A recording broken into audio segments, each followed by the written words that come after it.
గతంలో ఎన్నోసార్లు voting percentage పెరిగితే అది ప్రభుత్వ వ్యతిరేకత అనేది ఆల్మోస్ట్ 80% ఆఫ్ ద ఎలక్షన్స్ లో నిరూపితమైంది.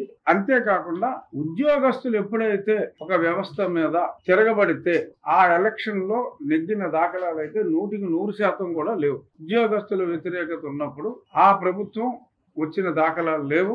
ఈ రెండు కారణాలని మనం కలుపుకుంటే 100% ఫుల్ ప్రూఫ్ జగన్మోహన్ రెడ్డి అనే వ్యక్తి రాజకీయ చిత్రపటంలో ఈ ఎన్నిక తరువాత ఉండటం అన్నది జరగదు.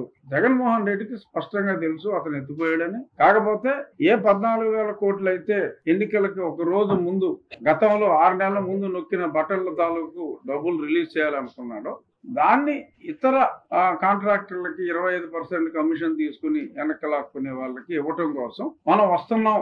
ఎందుకంటే అధికారులతో ఇంకా తప్పులు చేయించాలి. అధికారి తప్పులు చేయాలంటే ఇతడు మళ్ళీ వస్తాడని ఒక కాన్ఫిడెన్స్ ఉండాలి. కాబట్టి అధికారుల్ని బ్లఫ్ చేయడానికి ఒక బ్లఫ్ మాస్టర్ లాగా ఏదో అక్కడ ఒక చిన్న సీన్ క్రియేట్ చేసి మనం వస్తున్నాం అని చెప్పి వెళ్ళాడు.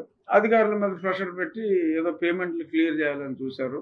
అది కొద్దిమంది అధికారులు ఏదన్నా ఇంకా తప్పు చేసే వాళ్ళు ఉంటే చేయొచ్చు తప్ప అందరికీ కూడా క్లియర్ గా అర్థమైంది అతని చాప్టర్ క్లోజ్ అయిపోయిందని. పోస్ట్ పోల్ సర్వేలు కూడా పూర్తిగా అనుకూలంగా ఉన్నాయి. నేను గతంలో చెప్పా 125 స్థానాలకి ఒక్క స్థానం కూడా తగ్గదు.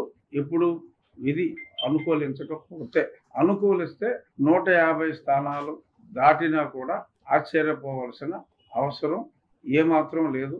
మీకు దాడులు చేసిందంతా ఎవరో స్పష్టంగా అర్థమైంది. పిన్నెల్లి చాలా దారుణంగా కామెంట్లు చేసిన కొద్ది గంటల్లో అతను చేసిన విధ్వంసం డైరెక్ట్ గా మీడియాలో కళ్ళకు కట్టినట్టుగా వచ్చింది.